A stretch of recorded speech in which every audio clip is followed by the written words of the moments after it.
ഏവർക്കും സ്വാഗതം. പവൻ ഗോൾഡ്, തിരൂർ. നാടിനെ നടുക്കിയ പൊന്നാനിയിലെ ഫാത്തിമ കൊലപാതക കേസിലെ പ്രതി മുഹമ്മദിനെ സംഭവ സ്ഥലത്തെത്തിച്ച് പോലീസ് തെളിവെടുപ്പ് നടത്തി. ഭാര്യയെ കഴുത്തിൽ ഷാളിട്ട് മുറുക്കിയാണ് മുഹമ്മദ് കൊലപ്പെടുത്തിയത്. ബുധനാഴ്ച വൈകിട്ടോടെ പ്രതിയെ പോലീസ് പരപ്പനങ്ങാടിയിൽ നിന്നുമാണ് അറസ്റ്റ് ചെയ്തിരുന്നത്. വ്യാഴാഴ്ച ഉച്ചയോടെയാണ് തെളിവെടുപ്പ് നടത്തിയത്.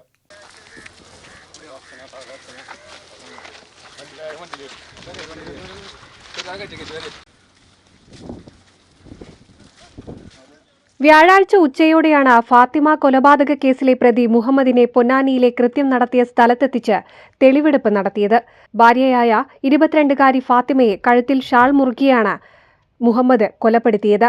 കൊലപാതകത്തിനു ശേഷം തല മണലിൽ ചവിട്ടിത്താഴ്ത്തി പ്രതി രക്ഷപ്പെടുകയായിരുന്നു.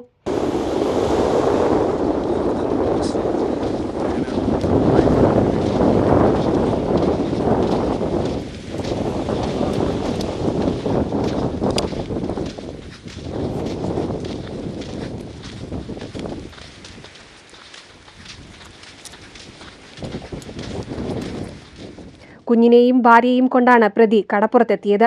തുടർന്ന് കുഞ്ഞിനെ സൈഡിൽ കിടത്തിയ ശേഷം ഭാര്യയെ കൊലപ്പെടുത്തുകയായിരുന്നുവെന്നും കൊല നടത്തി കുഞ്ഞിനെ പുലർച്ചെയോടെ വീട്ടിലേൽപ്പിച്ച് പരപ്പനങ്ങാടിയിലേക്ക് പോകുകയായിരുന്നുവെന്നും പ്രതി മുഹമ്മദ് സമ്മതിച്ചു.